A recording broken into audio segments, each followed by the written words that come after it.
And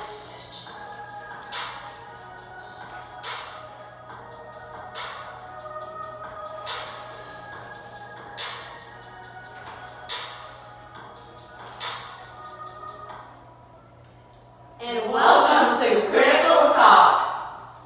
I'm Jocelyn.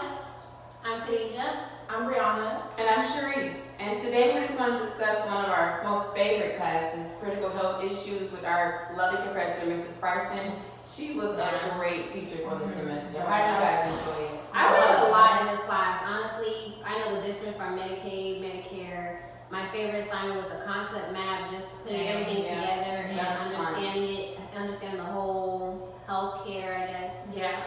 A lot more better. Yeah, and I actually really liked when we had our guest speakers come, and I learned a lot about all the sexual diseases that we might have or various other people. It was a very interesting class. Like, she definitely kept us busy with all the assignments. Definitely. I learned a lot with all the assignments that we did this semester. We would definitely recommend her for any future classes.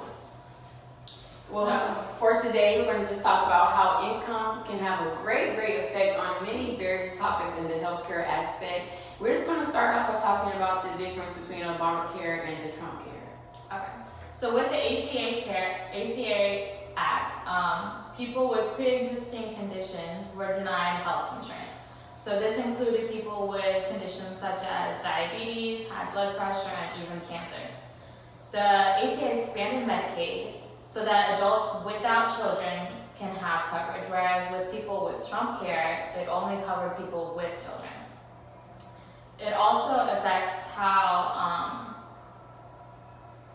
currently with our Trump care, which my peer is about to talk, the key differences about Trump care versus ACA. So with the Trump care, the insurance companies can charge seniors about up to like 5 times higher premium, which is not, able for seniors, just because most seniors are retired or do not have a job, which means their income is very low and they're not able to pay that premium. Also, with the Trump care, chronic disease will pay a higher premium. With the ACA, it helped move it helped pay for prescriptions, remove the cap for long-term treatments, and the ACA is also available for millions of Americans. And so with that being said, this also affects the Iron Triangle, and the first part of the Iron Triangle is access. Alright, so with that Medicaid expansion, it has allowed for millions of Americans to get the cover that they do need. Now, nearly all Americans are covered now, up to even people who are 138% below that poverty line are able to now get that coverage that they need for those various elements that they may have. Now, even with the expansion, there still is going to be that coverage gap. About 2.2 million people are just, they're too poor, but they don't qualify for that tax credit, but they're still not eligible for that Medicaid expansion. So it's like some people are going to be in that gap, but for the most part, the excess has been very, it's been a very expansion for Medicaid with that new Trump care or ACA provision. Next, we'll talk about the cost from the Iron Triangle. Patients won't be able to pay for prescriptions because of their income. Also, they won't be able to pay for transportations to get to their doctor's appointment or to any other type of emergencies. And lastly, with the Iron Triangle, we're going to talk about quality. So with the quality, it is said that 150,000 patients that are not going to readmit into the hospital, so that means they're not coming back. And because of the Medicaid expansion, and there's also an improvement of 17% with patient safety, so that means they're saving about 50,000 lives and $12 billion. Wow. Yeah. That's crazy. Talk about cultural competency and the importance. Cultural competency means being able to provide care to those in the appropriate way that they need, while also respecting their cultural beliefs and values. This is important as a professional because while you're also wanting to provide that care for them, you also have to have the line of respect as to what they want or what they will approve for you to do to them. As well as with that, the disparity disparities that it causes is causing for low socioeconomic statuses amongst the poor as well as the minority Americans today, which is affecting them from getting that health care. Now, with the poor and how it is becoming such a predicament, it correlates to the poor access to those getting the health care while also serving and helping to create that financial barrier.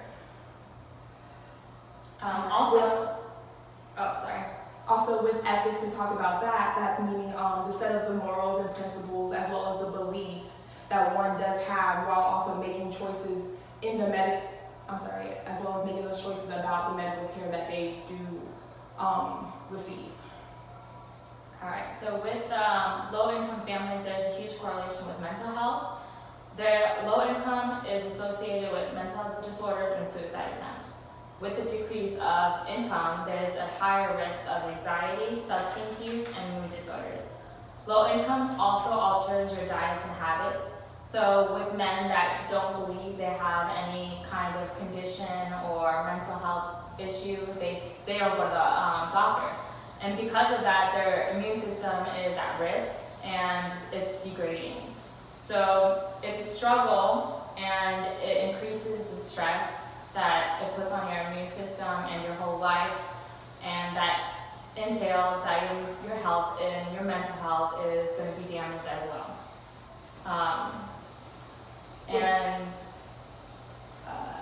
Did you want to comment? Yeah, I was just going to add to the cultural competency and how that includes the knowledge, the attitudes, and skills that support those caring for people across the different practices and cultures. As well with cultural, it influences not only their health practices, but it's also how the healthcare provider and the patient interact as one in providing that care. I do want to give an example of the personal about cultural competency. I know that my grandmother, she has diabetes and she is supposed to get her leg amputated, but she feels like getting her leg amputated will basically, destroy her life. So she turned down that option, and that's just an example of cultural competency. Like the doctors or hospital or whatever have to respect that, even though they know they need to amputate it, but they can't do it without her decision. All right, well, low income does have a great effect on those who are affected with HIV and AIDS. So HIV and AIDS treatment can be very, very expensive. It has been known that people who are affected, they have been known to spend their savings or lose very, very valuable assets in order to get the money that they need. Some studies have shown that, young women and girls are even offering to sell sex or food in order to get that money that they need for that coverage. And that is going to, in return, increase that exposure rate of HIV in that area. Now, also, the linkage between the HIV and AIDS and income. Income can be seen as an outcome or also a cause of HIV because they're so closely related. Mm-hmm. Now, there is a program called the Ryan Right Program. They offer coverage people who don't have that financial resource. They give you coverage, they give you medicine. Sometimes they even give you comfort. Because it has been shown that 2/3 people who are affected with HIV, they often are experiencing depression. So if you know anyone you know is going through that with HIV and AIDS, go to that Ryan Right Program, go to that program, get the help that you need, get that help that you will need so you're going to get the coverage and the support you need to go ahead and cope with the living with that HIV